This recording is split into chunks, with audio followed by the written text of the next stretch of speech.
Until last Thanksgiving. I was the secret benefactor behind my parents' picture perfect retirement. You know those Facebook posts? The ones with the golf carts, the sunset cocktails, the captions about enjoying the fruits of our labor? I was the one funding the whole orchard. Every month, a significant piece of my chef's salary would vanish from my account to pay for their Florida paradise, while I was plating Michelin-starred dishes for strangers. I thought my sacrifice was a silent act of love. I never imagined that the one time I spoke up. At the Thanksgiving table, no less. My own father would look me in the eye and tell me I was no longer his daughter. Before I dive into my story, I'd really appreciate it if you could let me know where you're watching from in the comments, and if you'd consider subscribing to my channel. It would mean the world to me and help me keep sharing more stories like this. Thank you so much for being here. My name is Maya, and for the past 3 years, my life has been a study in contrasts. By day, I command a station in the controlled chaos of a Michelin-starred kitchen in Chicago, a world of searing heat, precise timing, and the relentless pursuit of perfection. By night, I'm the silent, invisible benefactor of a very different world. My parents' idyllic retirement in a sun-drenched, exclusive community in Florida, their life, as curated on social media, is a masterpiece of leisure filled with sparkling pools, manicured golf courses, and endless happy hours. I saw the evidence of it just this morning, scrolling through my phone during a brief 5-minute break between lunch service prep and our staff meeting. My mother, Helen, had just posted a new photo. There she was, laughing beside my father, Richard, on a brand new, pearl white golf cart. The setting sun painted the sky in shades of orange and pink behind them. The caption read, "Enjoying the fruits of our labor, hash blessed hash, retirement goals." A wave of something cold and heavy settled in my stomach as I double-tapped the image out of habit. Just moments after my banking app had notified me of a successful 4-figure transfer, it was the monthly payment for their condo, a payment that left my own account looking dangerously lean. I was funding the orchard, but they were the only ones enjoying the fruit. I had always told myself it was an act of love, a daughter's duty. I remember the day it all started, 3 years ago. Sitting in their cramped beige living room in their old house, they had spread the glossy brochure for the Florida community across the coffee table. My father, Richard, traced the picture of a smiling, silver-haired couple with his finger. "This is it, Maya," he'd said, his voice thick with a manufactured wistfulness. "This is what your mother and I worked our whole lives for. A little bit of peace, a little bit of sunshine." My mother had chimed in, her hand on my arm. "We're just a little short on the down payment, honey. The bank wants a co-signer, just as a formality. With your career, it would be a breeze." I had hesitated, the numbers on the page screaming at me. It was more than a little short, it was a chasm. But then my father looked at me, his eyes welling up slightly. "We don't want to be a burden in our old age," he'd whispered. "This way, we'll be set for life. We'll never have to ask you for anything again." That was the promise that sealed it.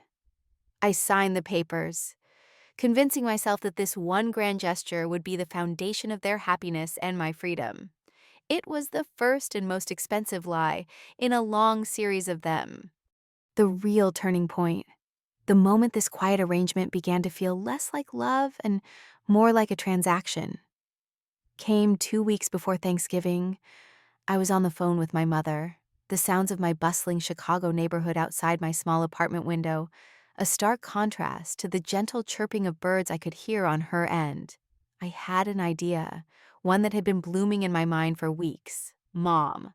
I started, my voice full of a hope I hadn't realized I was holding. I was thinking, "Why don't you and Dad fly up to Chicago for Thanksgiving this year? I'll host. I'd love to cook for you, in my own space." I pictured it so clearly, my cozy apartment filled with the warm smells of roasting turkey and sage. The table set with my favorite dishes. A chance for them to finally see my life, the world I had built for myself, the world that was paying for theirs. The silence on the other end of the line was brief but heavy. "Oh, honey, that's a sweet thought," she said. her voice laced with a gentle pity that made my skin crawl. "But you know how your father is about travel during the holidays.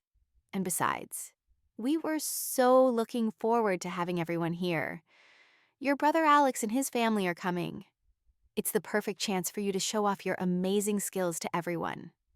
Then my father got on the extension, his voice booming with a false heartiness that always set my teeth on edge.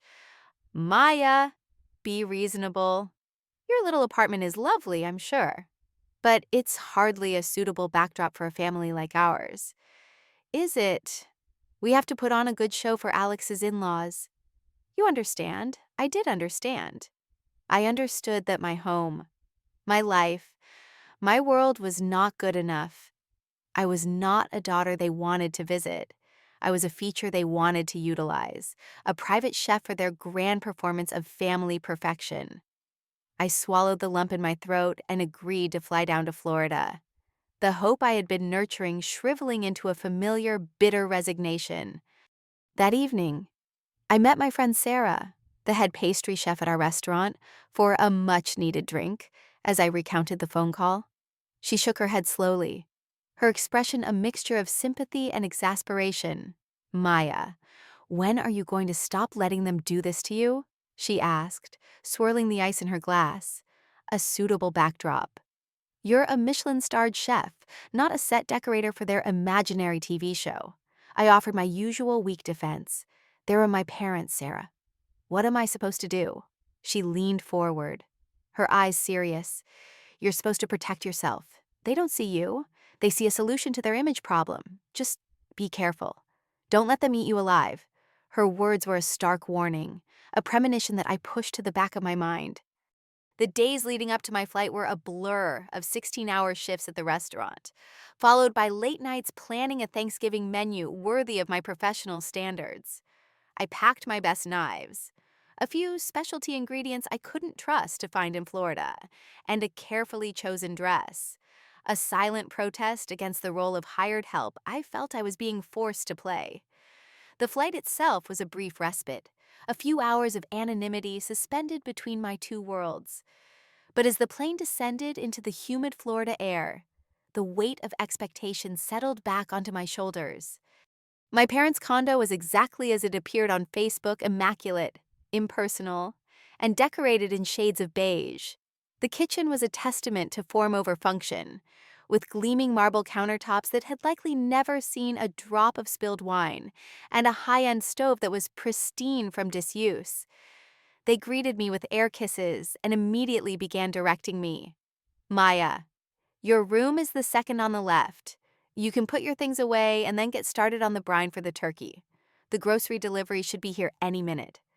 There was no hug, no "how was your flight," no moment of connection. I was an employee who had just arrived for her shift.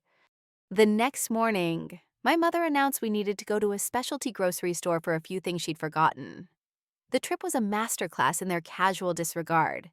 As I pushed the cart, my mother would point to items far off my meticulously planned list.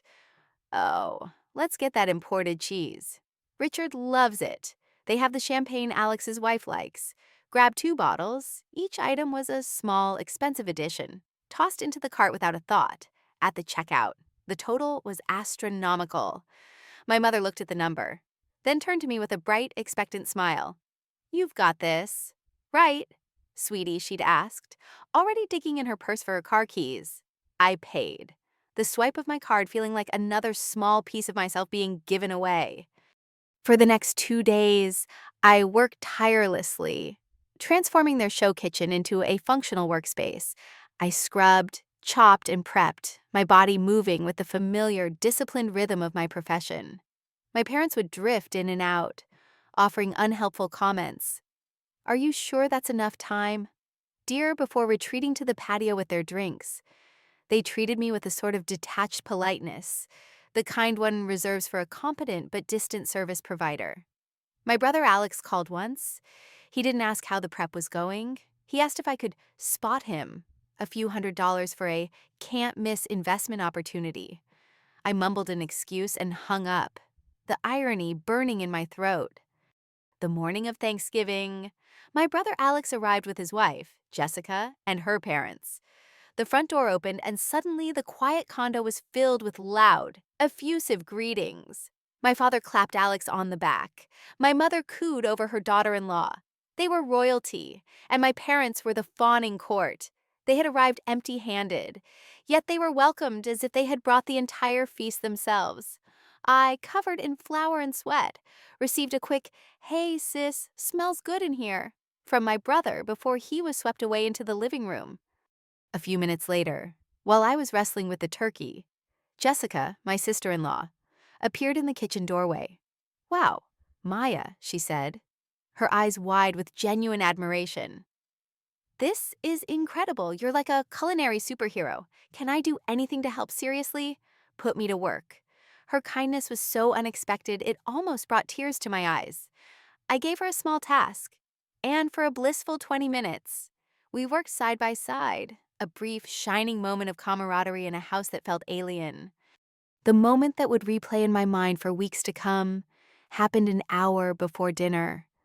I was carrying a heavy roasting pan out of the oven when I overheard my mother's voice from the living room, a stage whisper directed at Alex's mother-in-law. "Oh, we're just so lucky," Helen said with a light, airy laugh. "Maya's life isn't exactly settled, but she's just wonderful for catering our little events like this." Catering. The word struck me with the physical force of a slap. All my years of training, the grueling hours, the passion, the Michelin star, all of it reduced to catering. I stood frozen in the kitchen doorway, the heat from the pan scalding my hands, but I barely felt it. Dinner was served at precisely 6 o'clock. The table looked like a magazine spread, laden with the fruits of my labor, a perfectly browned turkey, glistening cranberry sauce, a dozen intricate side dishes. I took my seat, feeling a profound sense of detachment from the scene I had single-handedly created. As everyone began to eat, the conversation flowed around me, focusing entirely on Alex's recent promotion and the upcoming European vacation his in-laws were planning. I was invisible. When dessert was served, my father loudly praised a simple store-bought apple pie that Jessica's mother had brought, calling it wonderfully traditional, a subtle but sharp jab at the complex, multi-layered pumpkin mousse tart I had spent 5 hours creating. Then, my father, Richard, stood up, tapping his wine glass for a toast. He spoke at length about family, about legacy, about how proud he was of his son, Alex, for marrying so well and elevating the family name. He thanked everyone for being there, his gaze sweeping across the table, passing right over me as if I were a ghost. Not a single word of acknowledgement for the meal, for the fact that I had traveled 1,000 miles to create this moment for them. It was an aunt of Alex's wife who finally turned to me. "Maya, your mother says you're a cook," she said kindly. "Where is it you work again?" Before I could answer, my father let out a short, dismissive laugh. "Oh, she's a chef at some little diner up in Chicago. It's a hard life. We keep telling her it's never too late to find a good man and settle down, like her brother did." The room fell silent.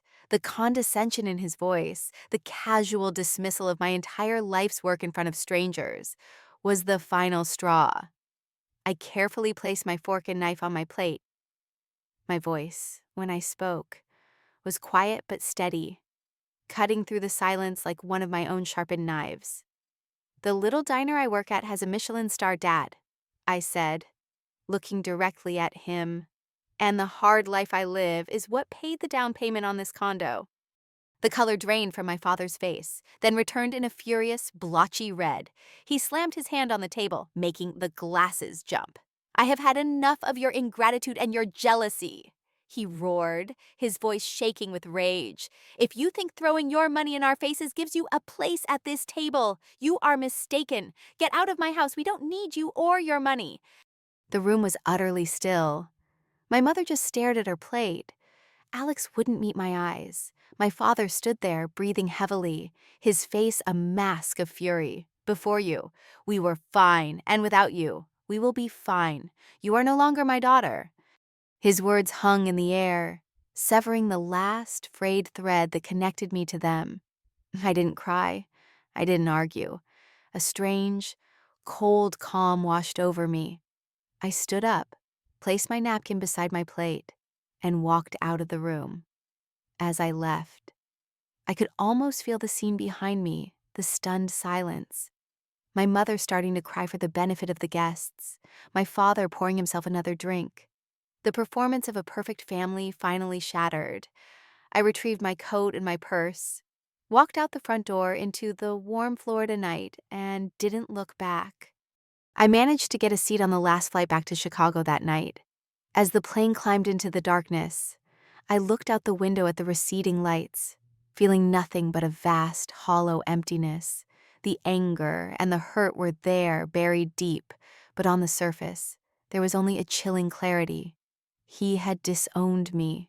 The transaction was over. I remembered being a little girl, so proud after winning a citywide spelling bee.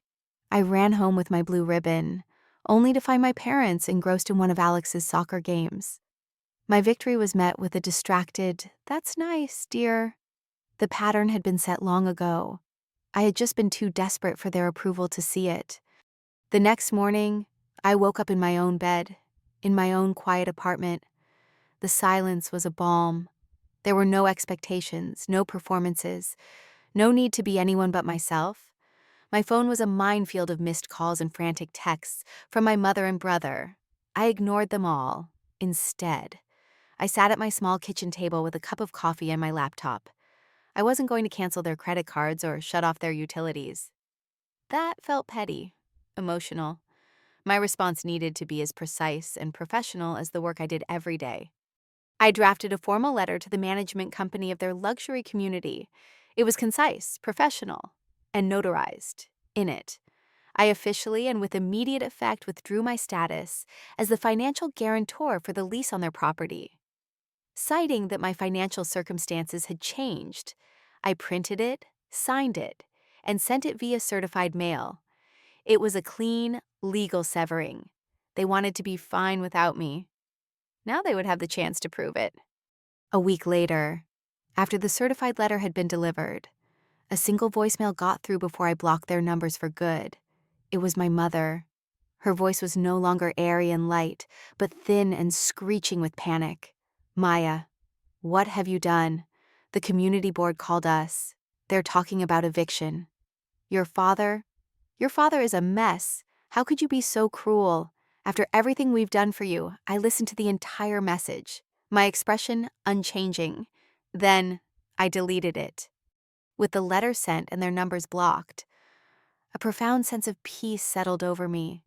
That weekend, I took the money that would have been their condo payment, and I booked a flight. Not to a family gathering, but to Lyon, the culinary heart of France. It was a trip I had dreamed of for years, but had always told myself I couldn't afford. I walked into my kitchen, my sanctuary. I took out my favorite chef's knife, feeling its familiar, comforting weight in my hand. I began to chop vegetables for a simple meal, just for me. The rhythmic, steady sound of the blade hitting the cutting board was the only sound in the apartment. And for the first time in a very long time, I felt completely, utterly free.